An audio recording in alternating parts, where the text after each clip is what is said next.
Hi. The best thing I was involved with as a teacher, the best thing by a million miles, a trillion miles, was MUN. I loved it, absolutely loved it. And not just because some of our conferences were on the beach, but I loved the commitment you guys gave to it, the quality of the debates, the role play, even when some of you had the most awful country to deal with. Sometimes the drama, real drama, tension that MUN generates. I thought it was super. A big fan. I'm also a big fan of the United Nations. I think they do a heroic job in the most difficult of circumstances. And I'm very sympathetic to the League of Nations and the difficult job that they tried to do.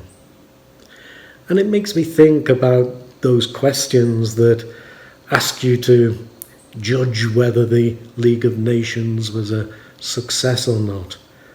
To what extent did the League fail in the 1930s? And it seems to me that the way to approach this is to what we teachers refer to as challenge the assumption of the question. The question assumes that the League did fail.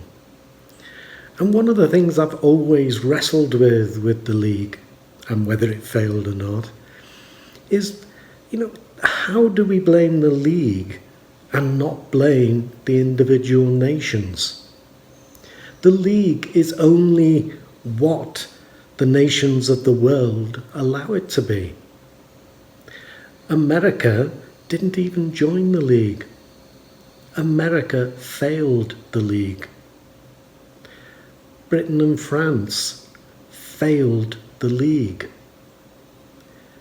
Japan, when it invaded Manchuria, failed the League. Japan was a permanent member of the Council. Italy, when it invaded Abyssinia, failed the League. Italy was a permanent member of the Council. The whole Laval Pact, Britain and France failed the League. France refusing to disarm, the biggest obstacle in the disarmament conference, failed the League. Now, that gets me to thinking about the old issue of, the League didn't have a permanent army, and whether that would have made a difference.